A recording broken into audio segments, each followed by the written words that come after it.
Hey, what's up, garden friends? Jeff, your tropical plant party. How's everybody doing? I hope you're good. I am great. I want to talk about my Pachystachys. Now, I kind of have done a video on this plant in the past, referred to as a Justicia. I have a bad habit of referring to this plant as a Justicia. It is not, though they are both in the Acanthaceae family. But this is not a Justicia. This is Pachystachys Lutea. Lutea, gold, yellow. And I believe the genus name is Pachys.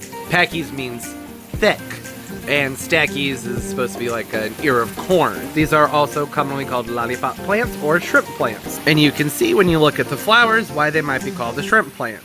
See how these petals or lobes, the yellow part is not the flower. These little white guys sticking up there are the actual flowers.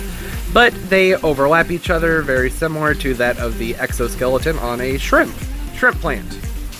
This might be one of my favorite tropical plants, partially because it is just so incredibly easy to grow. I really don't have to do very much with it. They do like a lot of water, I will say that, but I do think that's partially because it is not very humid here this winter. It's very, very dry. And they have versatility. Anytime a plant has versatility, I just love that. Oh, see, you can actually see, it is thirsty, and I soaked this guy yesterday, but those curled leaves, she's thirsty. But she'll be alright, don't worry. These are native to Peru, I believe, and they are hardy zones 10 through 11. They are a tropical plant. They are a high heat and high humidity loving plant. These do well in understories. Filtered indirect light has always been the best thing for me, but everything on the internet says they will take full sun.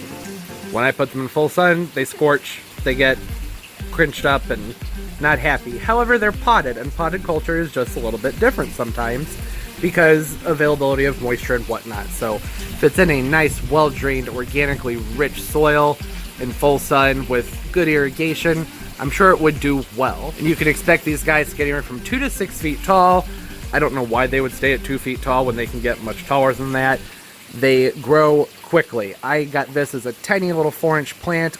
It was either last summer or the summer before, but this is how big it is now, and this has had multiple prunings, and it is due for a pruning now.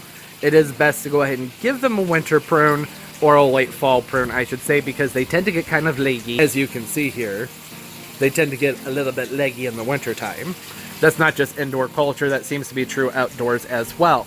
Mine is going to be extra leggy because it is reaching for the light. The auxin, which is the hormone that tells your plant to grow in what different direction, is directed towards the light. And I need to get a light installed up there. But, I mean, it's going to be outside in just a few weeks, so I'm probably not going to bother with that this year.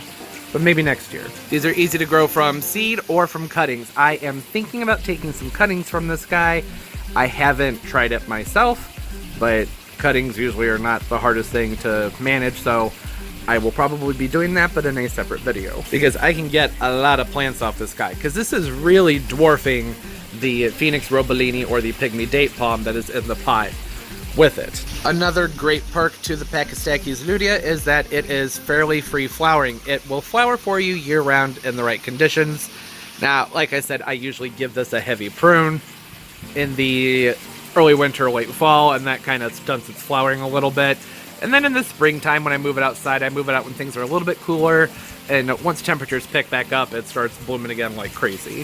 So it does take a rest from blooming, but in the tropics, if you're in zones 10 and 11, it will probably just keep going for you just about all year. But like a hibiscus rosa sinensis, giving it a break is not a terrible idea. So, you know, if it is looking straggly, if you're noticing some nutrient deficiencies, maybe go ahead and cut the flowers off, give it a rest, give it a good fertilizing, give it a chance to bounce back and get back into its glory. And that's another great thing about this plant, is that I don't really have to do anything much to encourage it to bloom. They just kind of keep doing it. And they do have kind of a, what's the shape called? Sort of conical, vase-shaped slightly. When you plant them as a hedge or in your borders, it'll look very, very, very pretty. Indoors, these are excellent potted plants. They do need a fair amount of water, but let it dry out moderately between waterings. And I can never say how often to water a plant, because that all depends on where you live and where it's located in your house. Maybe your AC dries your air out a lot. I don't know. But typically I say give it a few days to dry out, If the leaves start to curl like these are, usually it means it needs water. Like I said, she's thirsty. And I am not typically a huge fan of yellow flowers, but certain shades of yellow draw my eye, and the flowers on the Pachystachys Lutea really, really grab my attention. They have a really nice pop to them. And actually the main reason I even grow this plant is because the hummingbirds and butterflies absolutely love these flowers. Similar to what you get out of a bromeliad or a heliconia. So similar to your ginger flowers and heliconias and bromeliads and lots of other plants, the flower emerges from inside of what are actually these yellow modified leaves. So this white part is the flower. Hummingbirds love sticking their beaks down in there and having a drink. And if you look closely, you can see the pollen tucked away up top in the flower. It does not eject very easily, so this is going to be pollinated by your bees. Now, I don't really see the butterflies actually feeding on these too terribly much, but it attracts them and draws them in. It's a bright, vibrant color. And they do come by and have a taste, but they generally move on within a minute or so. They don't hang out on it for too terribly long. The hummingbirds, however, my hummingbirds to my Pachystachys and my Hemilia patens, which is the firecracker plant, daily, they're hitting these guys up multiple times a day. Because every day there are new flowers emerging from inside of these modified yellow leaves. There's a bud right there. And like I said, she needs a drink. Probably use a little bit of nutrient to it. Might be time to go ahead and do a fertilizing. I don't typically do much fertilizing during the winter time, but the leaves are a nice deep green, which is good, but I think could probably use something with some calcium, magnesium, and all those fun metals to help stiffen up its growth a little bit. I know calcium's not a metal. You know what I mean. And there are its stems back there, nice woody stems. They are arching out and reaching like I pointed out before. Yeah, that's it. This is a nice, easy plant to grow, and they're usually pretty cheap, too, and easy to come by. So if you live someplace you can grow this year-round, give it a shot. If not, if you have a nice, sunny location in your house, give it a shot. Awesome, awesome, awesome plant. I do not know its toxicity to animals off the top of my head, but I'll look it up and insert it in the video, whether it's a toxic or non-toxic, and I'm referring to pets, not people. Just don't eat it if you're worried about that. I'll be descriptive. I'll make sure you know.